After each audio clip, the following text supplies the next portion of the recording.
to Point of Order, an inside look at California politics and the state legislature. I am your host, Assemblyman Josh Hoover, and I'm joined again today by Assemblymember Bill Essayli from Riverside County, Assembly District 63, right? Yes. Yeah, awesome. That's correct. Welcome back, Bill. Thanks for having me back. Yeah, thanks for coming. I don't know about you, but I am really dragging with this daylight saving time thing, man. Like, my kids refused to get up this morning. It was all dark outside. So, I don't know. I'm feeling, this is my, second or third cup of coffee. I just think it's ridiculous we still switch back and forth. Like, we're not farmers anymore, you know?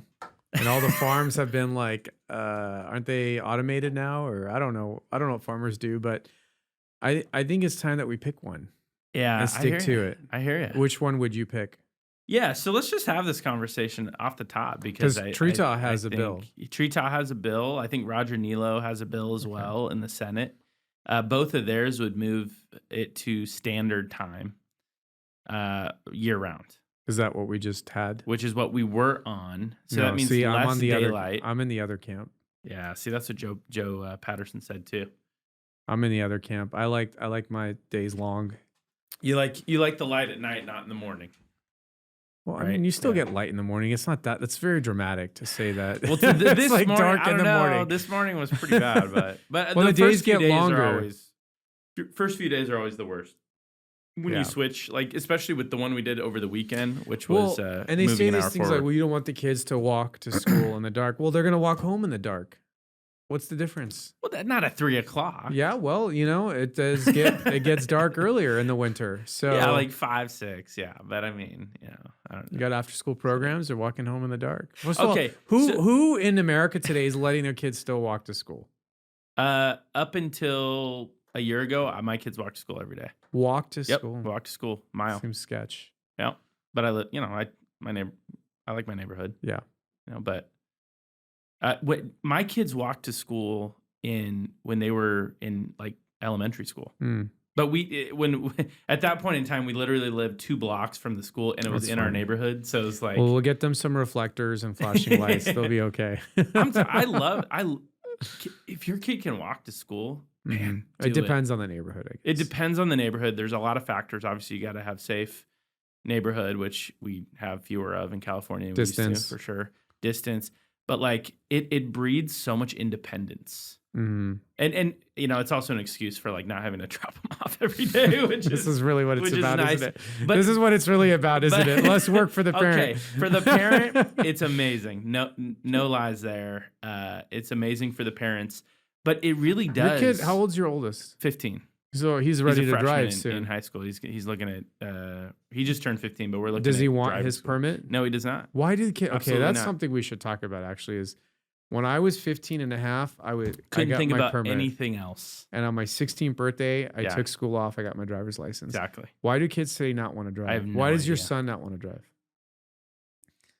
I don't know. I don't know I mean, he's. I think it's a little bit of fear and anxiety about it. But that's the actual driving part. I mean, my son is a little bit. He's very. My oldest, I should say, is very risk averse, and he's he doesn't ride scooters, skateboards. But it's bikes. not just your kid; it's all the kids. I know. So there's something more going on. I think it's social media. I think these kids don't value in-person socializing anymore, and they're fine being at home on their phones, on their games, and I think that's a big part of it. I do think that's a huge part of it. Yeah. Although I will say, he loves seeing his friends, but it's I just that freedom was so. The only reason I ask is because as soon as I got my driver's license, you know what my job was? Yeah. To drive my little sister's exactly. school. So this is the funny thing, right? This is why we are forcing our kids to drive. We're going to force him to drive. You have to. It's more for us than for him. So my wife's already looking at cars. We're going to give him the old car or whatever. Good. And okay. Yeah, it'll be good. I'm not going to do what some people do and buy their kids a fancy car. No, because they're going to crash the first couple cars. Absolutely. Yeah, I drove the crappiest car when I was 16, and I think that's how it should be. So. Absolutely. But back to daylight saving time. I mean, by the way, now I'm jumping all over the place. But speaking of social media, I will be introducing a bill this week, actually. So this is actually breaking news pre-announcement. Oh, wow. In fact, I think we crossed the amendments today. That we're recording this on a Monday. to limit the use of cell phones in schools. So, Mm. and I know our caucus has kind of raised eyebrows like, whoa. No, I think it's a great bill. But look, I mean, we have to do something about this. And that's only one part of the problem is this, but every country or locality that has done this has seen improved academic scores, has seen improved mental health outcomes. I mean, it's just... So this would, like, even during recess and lunch, they wouldn't be able to use their phones? So it would preserve quite a bit of local flexibility for districts can do what they want. So some districts will go hardcore, right? Like lunch, recess. It does allow for that. But if some districts may do something like, during in class, passing periods, that sort of thing. So is there a state law that prohibits them from banning it now? There is no state law. Oh, okay. In fact, there was a law in 2019 that allowed it specifically in the code. I'm changing that may to a shall in my bill, and so they're going to have to pass a policy. But we're not over prescribing what the policy has to be at this point. Okay. So I think every district is going to do it differently, but a lot of districts have gone pretty. Why do hard we tiptoe around social media? It's very bizarre to me. I mean, when we talk about like tobacco, there's none of this like deference to locals and deference to parents. It's like, no, tobacco will kill your kids. Yeah. It's rotting their brains, rotting their lungs. We're going to ban it. Kids should not have access to tobacco. I think if you objectively look at studies, social media is bad for kids in every measurable sense, for their mental health, for their progress, all these things. Is shown now that social media is worse for kids than tobacco. So why would we not treat social media the way we treat tobacco? Kids should not have access to it. Yeah. And we should be suing the hell out of these tech companies for getting the kids addicted and rotting their brains. But everyone tiptoes about it. And I saw even some big Republicans have changed their tone because I guess TikTok made a lot of donations. Well, TikTok. So now at the federal level, there's a discussion about banning TikTok, and it shouldn't just be TikTok. There's some. It should be all of them TikTok for minors. has their own issues, right? On just their connections and stuff. But I think, at the federal level, it's been interesting to see the partisan breakdown because like some of the Republicans are saying no on a free speech grounds, and then some Republicans are saying kids don't yes, have free speech. And at the end of the day, right? And trust me, I don't allow my kids to have social media, right? Like it's not, they do have phones, but they're very controlled, let's say. And I don't allow social media on their phones. Okay. But I also think it's a parent issue too, right? Like parents. So if you saw another parent handing a cigarette to their kid, you're just like, that's their problem. Not my kid would never smoke it, but I don't really care about that kid. Well, I just think in the meantime, look at the suicide rates. Yeah. Did you know anyone who committed suicide in school? I did not. I did not either. Yeah. My younger siblings, every year they have at least one person commit suicide in school. Yes. Depression, anxiety, eating disorders, especially for the girls. Yep. All the mental health stuff. It's an epidemic. And I don't understand why we talk about social media like it's not really a big deal when it is. And we tiptoe around it. I think kids should be banned from social media. I think social media. Yeah, I think full social stop, media is as a Gavin huge, would say. Full stop. That was good, Gavin. Good Gavin impression. Full stop.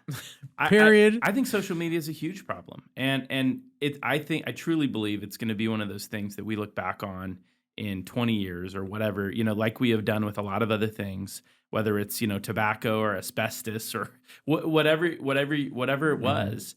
And we're gonna see the harm that it has done to children, to young minds developing. But we're in a position to do something. And and we're gonna be talking about it this year. I'm pretty sure it's not on our list for today, but I'm pretty sure there's gonna be some legislation on that this year. And I think we gotta have the discussion. We gotta have the discussion. And honestly, my bill is part of that discussion, right? It's more dealing with cell phones, but to the extension to social media is completely. Yeah, I mean that's really what it is. I mean, we're not worried about kids calling. Right, they're not telemarketing. Well, and again, on it's their like lunch the break. device is just the what's it called, like the portal. Yeah, right. To the well, and problem, we haven't even right? talked about the social media is where they're getting the drugs. It's where they're getting the fentanyl. It's where they're getting sex trafficked. Everything bad is coming through that device. Yeah, I mean, some really bad people looking to do really serious harm. Take advantage of kids. Absolutely, yeah. And then when you have the implementation and integration of AI now.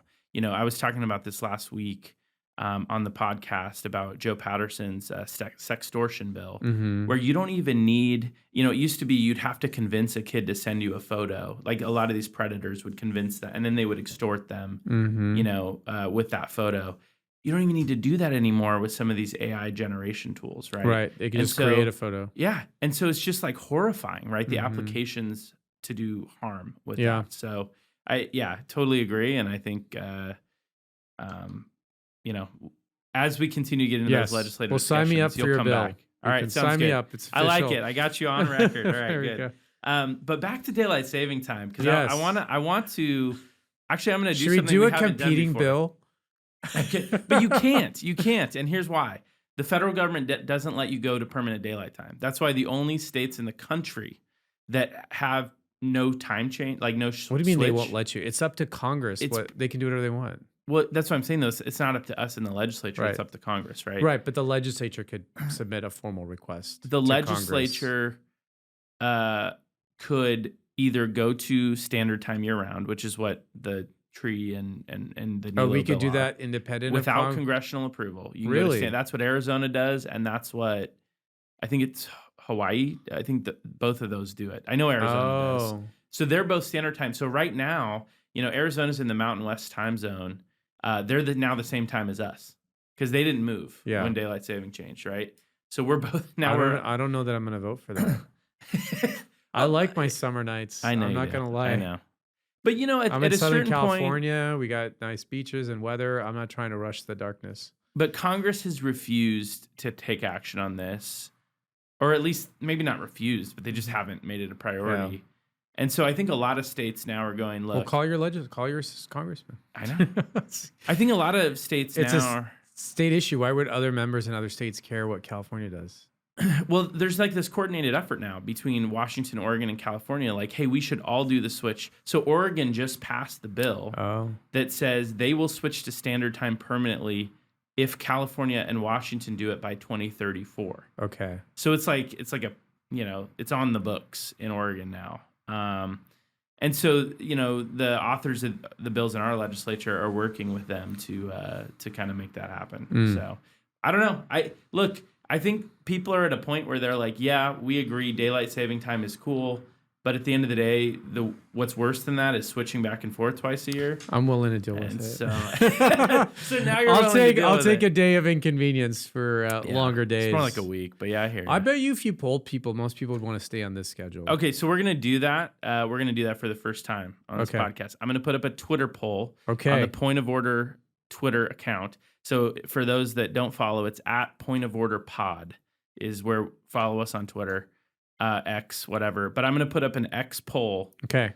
And but you gotta describe what each one is. So it's gonna say. So my thought was the bill, which is permanent standard time, or the switch. Because daylight time is not an that's option. a biased poll. Well, I mean, that is a biased poll. Ask people which but that's schedule they now. prefer to keep. Yeah.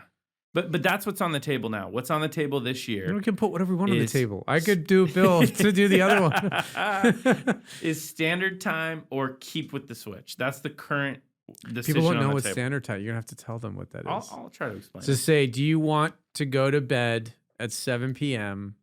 in the summer, in the dark? Okay, now that's a biased poll. That's a really biased poll. I'll put a little descriptor in there. And maybe I'll do a third option for fight for congressional approval for daylight time or something like that.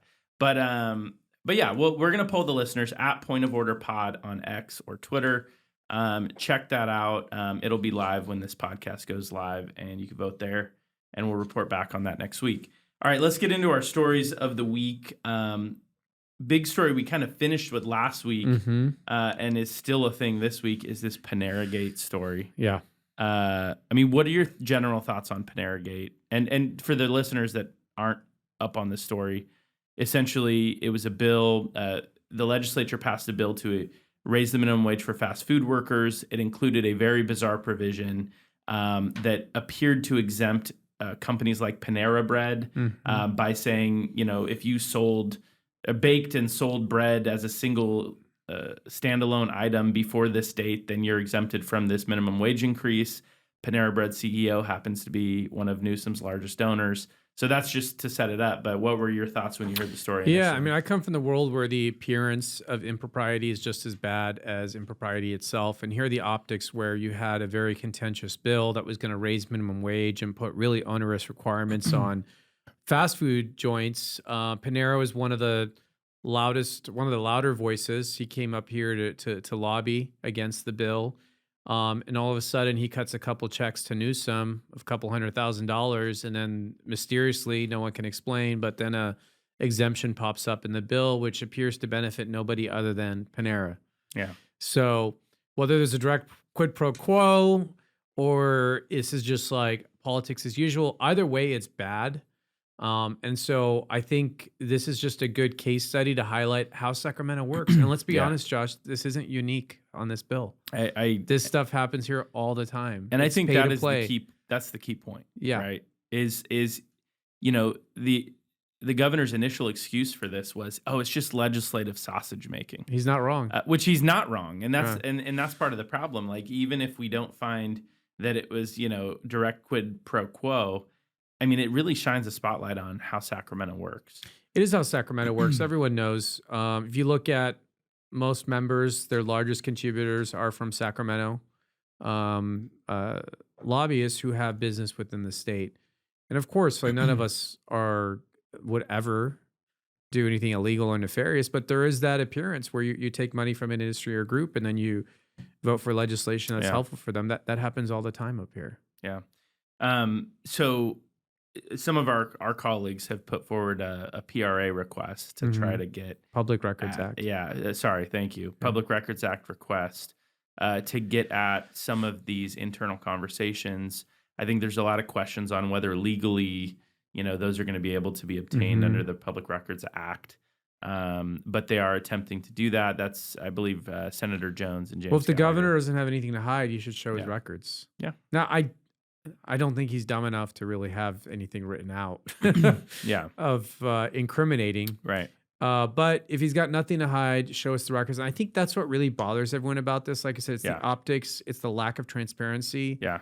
And then now we find out there was an NDA negotiated between the parties that were writing the language. So it's just the whole thing stinks. So that's the big story that broke last week since we last talked about it, is Ashley Zavala with KCRA broke the story that a bunch of people at the table, I think, at the negotiation table, signed NDAs to basically say, we're not going to share any information about these negotiations. Like, when we leave this table, it stays. When you at say this people, table. we should name them. I mean, we're talking about SEIU. SEIU was at the table. All the other labor groups that were pushing for this bill. Right. And let's be the clear, businesses. why do they want this bill? They want this bill because these labor groups have been trying to unionize McDonald's and Wendy's and all these fast food joints forever. They've been unsuccessful. They have not gotten what they wanted. So now they're using the legislature to basically coerce these companies into bargain agreements. Because what people don't realize, all these minimum wage and all these rules and regs apply to a business without a union. Yeah. If you want to get away from the minimum wage and the regs, all you have to do is unionize. It's a coercive, it's total coercion. So now these groups that are using the legislature to do their dirty work, they sign an NDA so nobody can talk about what they're really talking about, what they're doing. That's such BS. I think that should be outlawed. And I think Vince Fong just did a bill. He did. So he introduced a bill that said no more NDAs. Yeah. You can't do this. If you're negotiating legislative, deals on behalf of the people of California, it has to be transparent. We got rid of NDAs for settlements when there's sexual misconduct allegations. Do the same thing. Yeah. So here, you're doing the people's work. Anything done in the name of the people has to be transparent. This isn't your legislature. Right. This isn't the SEIU's legislature. This is the people's house. And I think people up here forget that. They forget who's in charge. Well, and it's such an important... They're not in charge. Exactly. Yeah. We're in charge. For sure. Yeah. And it's such not an us, important... we're a minority, but you know what I mean. And it's such an important point, though, like about... a lot of the spotlight has been on the exemption for a business, but nobody has talked about the exemption for unionized shops, right? That, if you do this, then Right. you're now exempt from all these other regulations or these other laws. I kind of appreciate that this story has stayed in the spotlight a little bit. Yeah, I don't think it's going away. I don't think it's going away either. And I think we do need to get to the bottom of it. I'm supportive of this bill to ban the NDAs from the process. I'm supportive of the PRA request and the investigation. There's a couple of requests out there that I've signed on to. I think you might have signed on to investigate, both to the Attorney General and now potentially even the FBI. So, we'll keep an eye on the story for sure. But I've really appreciated the media actually keeping their attention. Yeah, on it. no, it's good stuff. I mean, all these unions are doing, by the way, they're hurting Californians because these fast food places are just going to use less employees, which means less jobs. So this Panera guy, he opened a shop right here in Sacramento. I went in it just to check it out. Okay. There's no counter to order at. You can only order at a kiosk. Kiosks, yeah. So, well, they're not helping anybody with this stuff. Well, and this is what I said last week. It's like you pass, because I opposed the bill. I mean, we both did, I think. You pass a bill to raise the minimum wage that does three major areas of harm, right? It hurts businesses because it makes it more difficult to operate in California. It hurts employees because there's going to be fewer jobs, guaranteed, as they continue to move towards automation. And it hurts consumers because consumers are now paying so much more. That's actually a perfect transition because there was a story in Cal Matters this last week. They did an overview of all like price increases and inflation across the country. And they basically came back and said, the consumer price index shows that services are responsible for persistent inflation, but prices for food and other goods in California are actually higher and have gone up more than other parts of the country. So what is it about California that it's worse? Everyone's dealing with inflation, but what is it about California that is worse? And we're literally adding fuel to the fire with policies like this, I think. We are. Well, thank you, Biden, for the inflation. But then also thank you, Newsom, because California adds, on top of what the feds do, California always makes it worse. So we're always going to have higher taxes, higher regs, all this stuff that drives up costs. And every bill we passed almost 3,000 bills last year. Every business group opposes every bill saying, this is going to make things more expensive. This is going to make it harder for us to do work. And they don't care. They pass them anyway. Well, this is the effects. You're going to have higher food prices. You're going to have higher electricity. You're going to have higher gas prices because everything they do has an effect, a negative effect on consumers. I mean, it's so frustrating to me because every time we have these conversations, the proponents of these policies act like it's companies that are paying these prices. And it's never companies, right? Do you think they're actually stupid and don't know that? Or do you think they're just intellectually dishonest? I think it's dishonest. It's denying. So you think they know it, they just lie? Well, I don't know. Honestly, maybe they believe it, but it's denying basic economics. Either way, it's bad. The idea that you pass a policy that increases costs for a company that's not going to get passed down to the consumer is insane. Yeah. And so I think, it's at the very least, it's like fantasy land, right? Like this hope that oh no, we can do this and it's not going to have any adverse effects. Well, this is the effects of having a legislature that cares more about virtue signaling than good policy. That's all they seem to care about. Every bill is some sort of opportunity to signal why they're morally better people, and they don't really care about the consequences. Yeah. So in this analysis, it's the LAO that actually did the analysis that Cal Matters is reporting on, and that's the Legislative Analyst's Office. Yes. Nonpartisan legislative analyst did the analysis that showed prices have gone up 20% overall in California since 2020. Wow. That's a lot. Less than 4 years ago. That's a lot. That's a ton. I'll be honest, when I go to the grocery store now, I'm always shocked at the price. It's hard for me to spend less than $100 at the grocery store. And yeah, it's impossible. I mean, I have a family of 5, but it's still impossible. That used to just be Costco, but now it's like the supermarket is like that now too. And going out to eat. Can I tell you a funny story? Okay, yeah, please tell me. Let's do this. I went to buy grapes. I was shopping. I was like, oh, those grapes look good. Let me buy those grapes. I went to check out. it was like $15 or something for grapes. and it was the first time in my life that I ever put something back. Like where like, okay, this sounded good, but not $15 good. Was because I'll probably just have a few and then I'll not eat. Was all you were buying was grapes? Yeah, it was like a batch of grapes, and it was like $15, some crazy price. And I was like, that can't be right. It's like, take that off, and I put it back.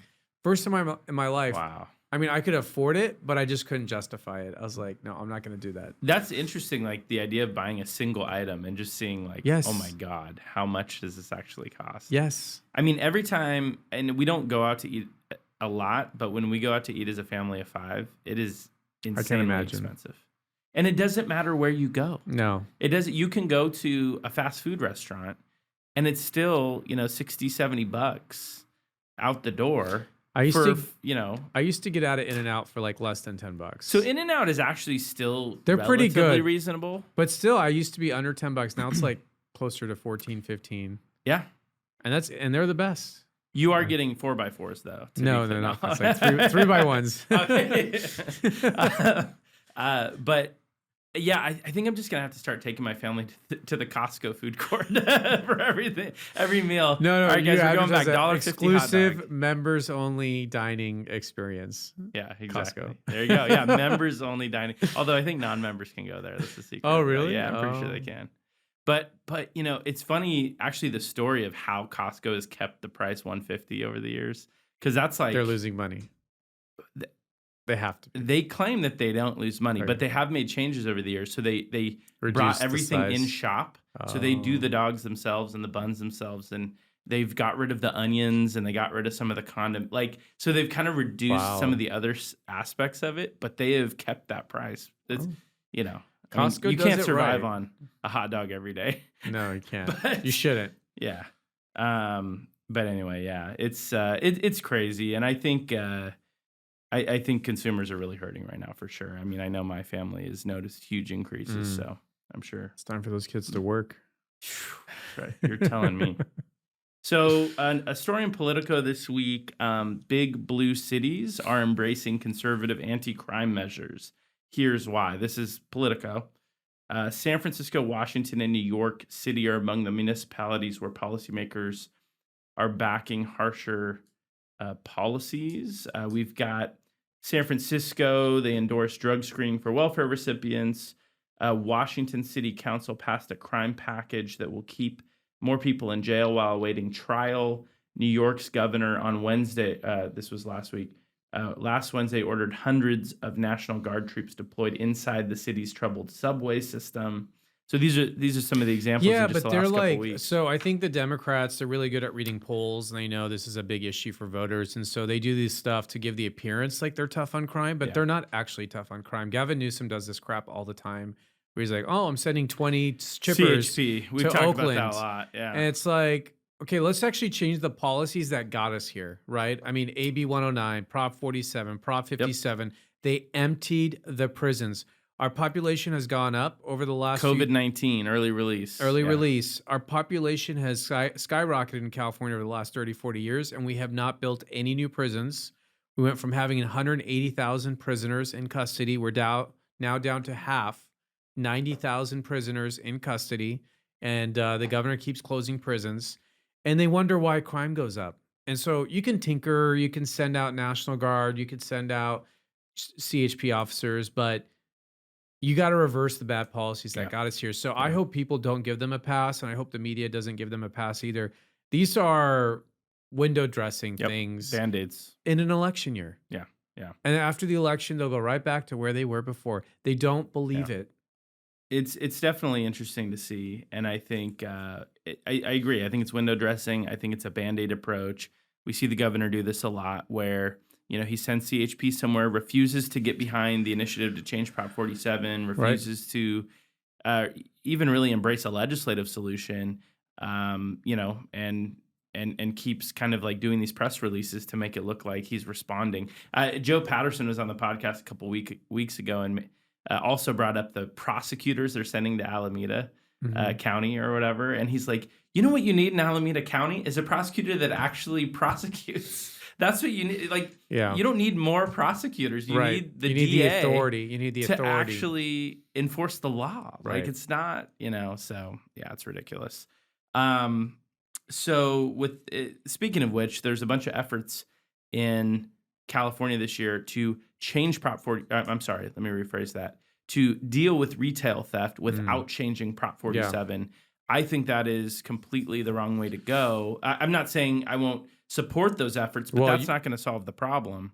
And I think we know that. But do you think that we can solve retail theft without touching Prop 47? So again, this goes back to the appearance of dealing with retail theft without actually dealing with retail theft. I haven't seen any serious proposals. I mean, they're talking about increasing penalties for organized retail crime. That's not the majority of retail theft. Yeah. It's not some organized conspiracy. It's some bum who walks into the CVS and takes whatever he wants. So they're doing nothing to deal with it. The only real solution is to reverse Prop 47, and that's what the district attorneys have put together.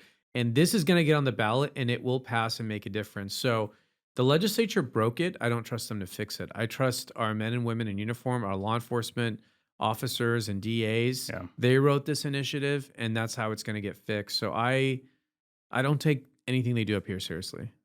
It's a joke. I do think the initiative has to, that has to be a part of the solution. So I think it's the only solution. Yeah. Well, when I say, like also, right, as it relates to actually forcing action, like at a certain point, the people are going to need an opportunity to actually vote on this. And you're seeing the polling and everything by being done. statute, they have to. I mean, the way Prop 47 was written is the only changes you can do to Prop 47 is through the ballot initiative process. So the legislature doesn't actually have the authority to fix Prop 47 itself. Exactly. Yeah. So I think the voters are going to be required to actually solve the problem. Correct.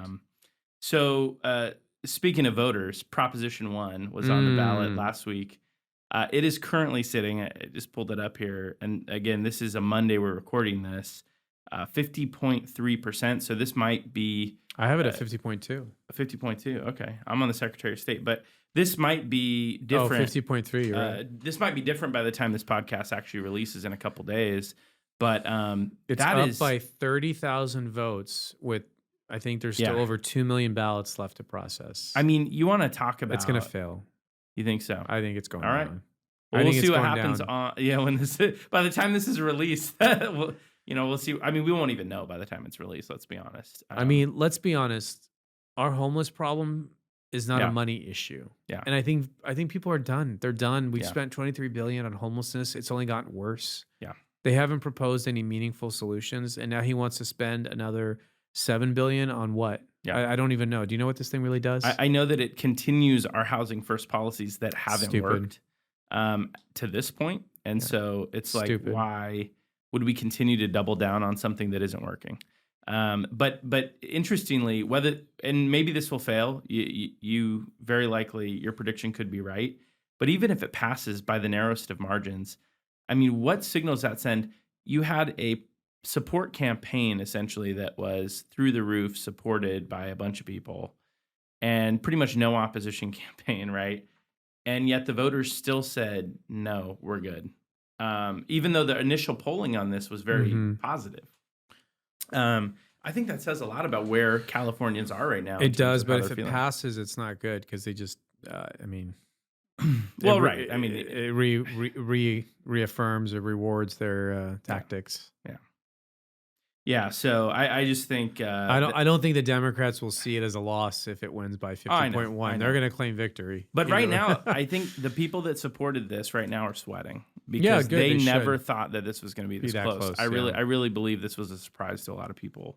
Good. All right. So, you know what? That was we covered a lot. We did. I want to get you out of here, but before we do, okay, I gotta ask you about something on the more fun side. Okay, so there was this article that came out the other day. Where was it at? It was in the LA Times about how Netflix kind of like had to adapt and change because originally Netflix just sent you DVDs in the mail or whatever. I remember that. Yeah, Yeah, right. I used to get like, those. It's crazy. It's like, wait, Netflix, but it was through the mail. Yeah. So you just order it on the internet, and now it has become a full-fledged streaming company. This article basically breaks down their opinion, which is that they've won the streaming wars, whatever that means. I think that could always change, and I actually think there's some other streaming services that are even better. But do you think they've won the streaming wars? But more importantly, I'm going to ask you about your favorite Netflix original content. Well, I think the streaming wars has changed because back when Netflix started streaming, they were still competing against cable. And everyone still had cable. Now, a lot of people have cut cable. Yeah. And in order to watch the shows that you want to watch, you now have to like subscribe to like 5 different platforms. Yeah. And so... Trust me. It's like full circle now where I'm like, you know what? I'm paying all these subscriptions. It'd be nice if I just had one payment a month and I got everything and it's like back to cable. It's called cable, So, but now funny. I feel like I'm getting nickeled and dimed because I'm like, oh, this show and that show and that show. And they keep raising the prices. All the time. Netflix was... I'm paying $30 a month for Netflix. I know. But I pay for my family. Yeah. So, what was your question? So top, let's say 3... Netflix shows? Original Netflix content. Okay, so stuff that Netflix has actually produced. Okay. For me... And we're going to go one at a time because we're going to do like a draft. So I'm going to let you go first. Do you want an order of like... I don't know. Just, take order from your best, your favorite. Oh, let's build up to our favorite. Okay, fine. I might have the voter or the listeners vote on this too. Okay. So, like whose list is better? You can whose have them top vote. 3 is better? I would say okay, number 3, I would say Dark. You probably haven't seen it. Okay, dude. I don't even know what Dark is. Dark's Tell me a good what's one. Dark. It's actually Essayli, was made in German. Okay. And you could read the subtitles or convert it. It's just like kind of quirky sci-fi time travel. Okay. I get into that. It's really interesting, but I like watching it in German. Just something about like all right, the German accents. Like it makes it. I don't like to when the lips don't match the the sound. All right, so Dark. Dark's a good one. I'm gonna take. Man, I think you're already gonna lose. What's I don't know. No, it's fine. No, it's cool. I'm gonna take Stranger Things. Okay, Stranger Things. Just because my kids love it. I think it's one of Netflix's biggest shows. But I will say it has stayed consistently really solid for like 4 seasons. And I watched like the first 2 seasons and then I felt like it was the same show. Yeah, I get that. I mean, but I don't know. I'm still thoroughly entertained by Stranger Things. So that's kind of I feel like Stranger Things fell into this, like they're a victim of their success. By the way, the producers of that show or the creators were from Chapman, which is my school. Way. Yeah, that's cool. Chapman film people. So that's awesome. I'm fully behind Stranger Things, but I used to watch Lost. Yes, I remember. I watched a great Lost. show. Yeah. It was really good, but it was so good. They're like, oh, we got to extend the seasons. And it was supposed to be like a 4-season thing, and then they made it like a 7-season thing.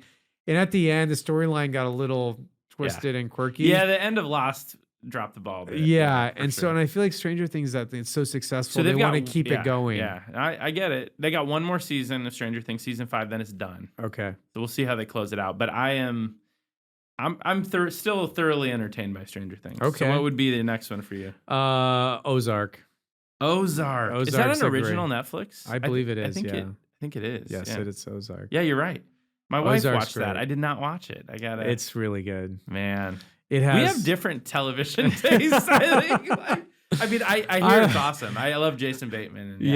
It's good. It's got crime. It's got cartel. Yeah. It's got family. It's good. All right, that's good stuff. I'm gonna take. Man, I made like a list, and it's hard to pick 3. I'm gonna take The Queen's Gambit. That's a good one. If you haven't watched it, it's about it's about chess. It's more of a mini series. Yep. But it is so good. Like I don't even want to describe it. Just like go watch it. My wife and I loved it. It was one of my favorite shows. It's on good. Netflix it was sure. well done. So yeah. So I'll take that one just because. Yeah, I'm a big fan. Last one. Number 1. Is this number 1 for you? All yeah. Right. Narcos Mexico. Narcos. Is that the new one? No. Well, they have different. Oh no, you're talking about the original Narcos. Narcos Mexico. It's the newer one. Oh, it's the okay. Yeah, I like that one. All right. I haven't watched. Really well done. I mean, But for me, it's like I've worked as a federal prosecutor. I've worked with DEA agents. So like, and now Narcos Mexico is based on a true story. Wow. Okay. I mean, so you're DEA kind of invested agent, in the story. Like, And I know That's one of the cool. DEA agents who worked on the case of Kiki cool. Camarena, who was in charge of going back into Mexico to kidnap's not the word they use, but to bring them back to justice. Yeah, extradite. Yeah, Is that something like that? That's wild. Okay. Yeah, no, it's good. It's well done. I might have to check that one out. You should. I have not watched a single of your top 3. Wow, what is it? What are you doing? Like, I don't even understand. Like, okay, what's your top blowing my one? mind. So I kind of went and I don't know. I feel like those two I love. I wouldn't put I wouldn't even rank these, but I feel like my other one would probably be. This is such a nerdy pick. A lot of pressure. Man, I'm gonna go with The Witcher. I have not seen The Witcher. Which is super. It's like my Game of Thrones, like coming down off of Game of Thrones. Like it keeps the spirit. It's not as good as Game of Thrones. I haven't seen Game of Thrones either. But like it kept me like satisfied after my post Game of Thrones being over doldrums. So I loved The Witcher. I think what we got here is I'm more grounded in reality, and you're in some fantasy land. I mean, look, honorable mention though. Okay, I gotta say honorable mention. The Last Dance, Michael Jordan documentary, amazing. House of Cards. I mean, I would say is that a Netflix original? That is a Netflix original, and the first part is better. I think the first couple seasons are better. Haunting of Hill House, really, really, really creepy. If you like scary stuff. Umbrella Academy, it's a little quirky, but it's pretty fun. And then my kids love this too, but I loved Wednesday. It's like the new, like it's like a Addams Family sort of like Wednesday. That's fun. Yeah, Wednesday from the Addams Family. But that's like more of a teen. You know what I just started watching that's pretty good, but it's more in my alley is Sinner. Oh, Sinner's great. Such a good show. Don't spoil it. I'm like halfway through. But here's what. No, I'm kidding. No. So you're on the first season. I'm on the. I think I'm in the second season. Okay. Yeah. Great. That is a show we can agree on. Very great show. Good. We found one. Not a Netflix show, but like apparently our. But again, Netflix more grounded in different. reality. I like it. So I'm gonna have people vote on our list. Okay. So go to @PointOfOrderPod on X or Twitter, and we're gonna put this up too on who do you think's top 3 are better on Netflix original content, me or Bill? All right. We're going to wrap there. Really appreciate you coming on. Really quickly, I will say, well, first of all, do you have any final thoughts? I don't want to cut, No, I think we covered a lot. All right.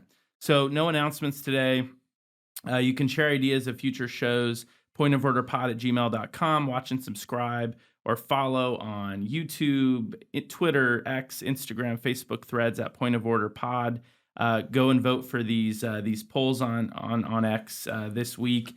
And then you can also follow the host today on Twitter or X, myself @Joshua_Hoover, and then you are @Bill Essayli. Yes. And Essayli is Essayli. That doesn't make ESSAYLI. Yes. Yeah. So go follow Bill there or Common myself. spelling. Yeah, there you go. Hey, Bill, thanks for coming on. I appreciate it. Thanks you, Josh. Thank you. See you next